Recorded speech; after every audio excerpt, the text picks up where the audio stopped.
लोकसभा निवडणुकीचा निकाल लागल्यानंतर आज सुप्रिया सुळे या बारामतीमध्ये दाखल होत आहे। त्यांचं आज जंगी स्वागत केले जाणार आहे आणि सुप्रिया सुळेंसोबत आज रोहित दादा पवार सुद्धा असणार आहेत। जर काय सांगणार, आज बारामतीमध्ये जंगी स्वागत ज्या पद्धतीने गेल्या 1-1.5 महिन्यांपासून हा संपूर्ण प्रचार सुरू होता, त्यानंतर आज थेट तुम्ही बारामतीत येत आहेत, बारामतीकरांकडून सुद्धा स्वागत केले जाते तुमचं आहे ना।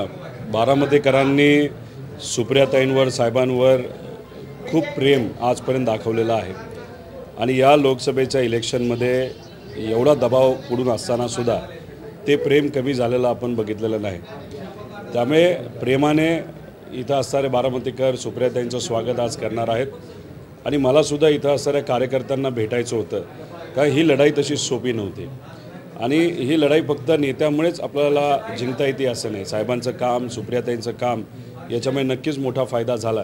पण सगळ्यात महत्त्वाचं काय की हे सामान्य कार्यकर्ते आहेत, यांनी खऱ्या अर्थाने हातामध्ये तलवार घेतली आणि ते लढले, त्यामुळे यांचा सत्कार करणं फार महत्त्वाचं आहे। त्यासाठी मी तरी आलेलो आहे। ओएसिस फर्टिलिटीच्या तज्ज्ञांनी IVF उपचार पद्धतीद्वारे 1 लाखांहून अधिक जोडप्यांना मातृत्व प्राप्तीचा आनंद दिला आहे। मोफत अपॉइंटमेंट बुक करण्यासाठी आजच संपर्क साधा। या सगळ्या प्रचाराची धुरा तुम्ही सांभाळली होती बारामती या लोकसभा मतदारसंघातली।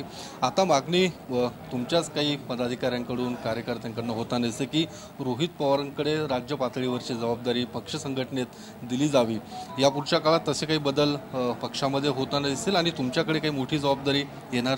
शेवटी निर्णय साहेब घेत असतात।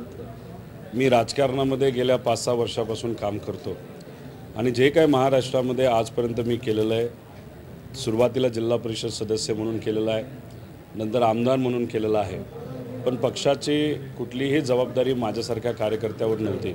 फक्त साहेबांवरचं असणारं प्रेम, विचारावर असणारी आस्था आणि महाराष्ट्रावर असणारं एक प्रेम, याच्यामुळे जे काय मला चांगलं करता आलं, मुद्दे मांडता आले, आंदोलन करता आलं, पदयात्रा काढता आली, ते त्या ठिकाणी मी केलेलं आहे।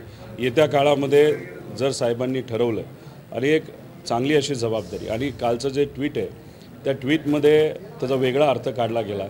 मला खरं तर त्या ट्विटबद्दल माहीत नव्हतं, कारण मी रायगडवर होतो आणि मग काल मी त्यांच्याशी बोलल्यानंतर त्यांचा अर्थ असा दिसतो आहे की महाराष्ट्रातले जे अनुभवी मोठे नेते आहेत आपल्या पक्षाचे, इतर राज्यामध्ये सुद्धा आपली पकड असावी, म्हणजे त्याच्यामध्ये कर्नाटक असू शकतं, गोवा असू शकतं, MP असू शकतं, अजून दुसरे राज्य असू शकतात, तिथं त्यांना जबाबदारी द्यावी। आणि जेव्हा आपण प्रमुख भारताची जबाबदारी काही लोकांना देतो तेव्हा महाराष्ट्रसुद्धा त्याच्या अंतर्गत येतं।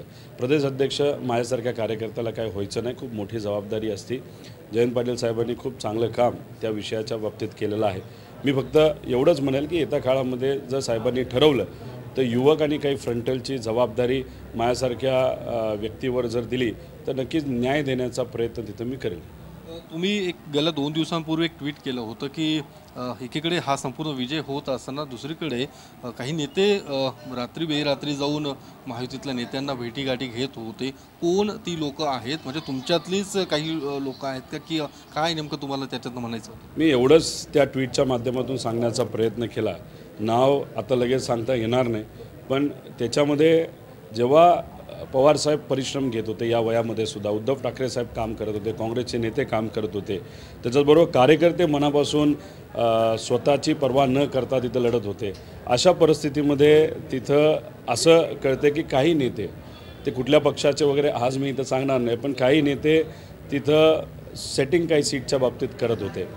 आणि मग असं जर होणार असेल, ठीक आहे, निकाल कदाचित त्या नेत्याला नाहीतर महायुतीला जसा वाटला तसा लागलेला नाही, त्यामुळे आता वेगळी परिस्थिती आज आहे, पण लोकांनी ती परिस्थिती आज आपली आणली। चांगलं म्हणजे महाविकास आघाडीला चांगलं यश मिळालं, पण विधानसभेला अशाच पद्धतीने जर नेते स्वतःचा विचार करत नाही तर सेटिंगच्या नादी जर लागत असतील तर मग कार्यकर्ते किती कोण आहेत, कोण तुमच्या महाविकास आघाडीतले आहेत की काय, म्हणजे कुठल्या पक्षातले ते तरी? आज तरी मी नाव सांगणार नाही, पण गेल्या वेळेस जेव्हा हा प्रश्न ईडी आणि या गोष्टींच्या बाबतीत तुम्ही मला विचारला होता, नंतर मी नावं सांगितलं, त्यामुळे थोडा वेळ येऊ द्या, योग्य वेळेस योग्य पुराव्यासकट नावसुद्धा दिलं।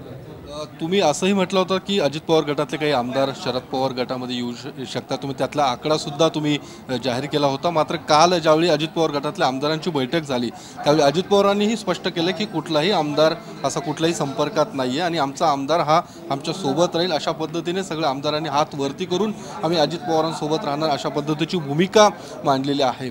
मग तरीसुद्धा तुम्ही म्हणतात की आज काही आमदार शरद पवार गटामध्ये येणार असं काही आहे? आता आजपर्यंत ही फक्त चर्चाच आहे ना. पुढच्या 15 दिवसात बघा काय होतंय. आता तुम्ही दादा जर पुढे बसले असतील आणि मोठे नेते जर तिथं बसले असतील तर पुढे बसणारा आमदार काय करणार? हो, आम्ही तुमच्या बरोबर आहोत.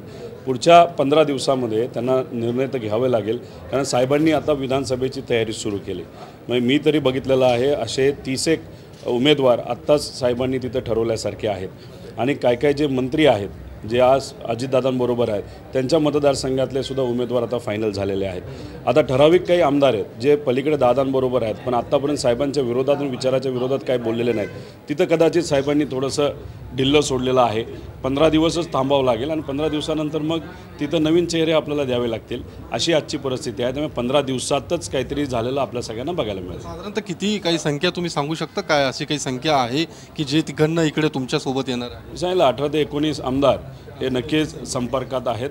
त्यातले किती घ्यायचे ते पवारसाहेब आणि जयंत पाटील साहेब ठरवतील.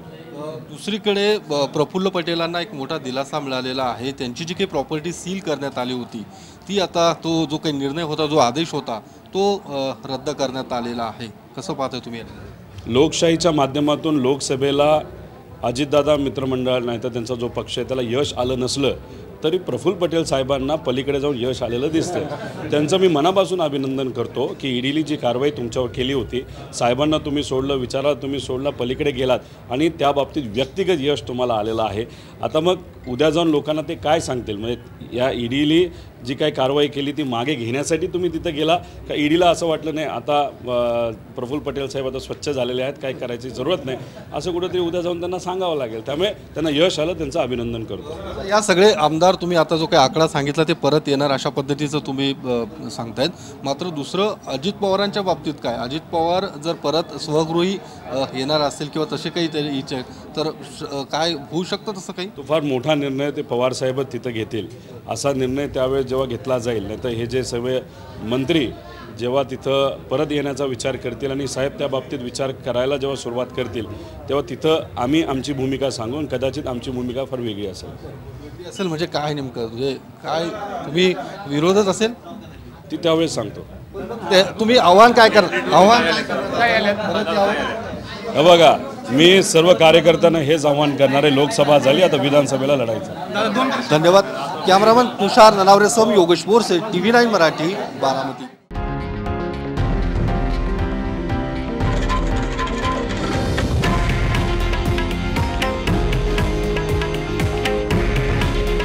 हे आहे देशातील नंबर 1 न्यूज नेटवर्क आणि आपण पाहत आहात TV9 मराठी. काळजी तुमची, हित महाराष्ट्राचं.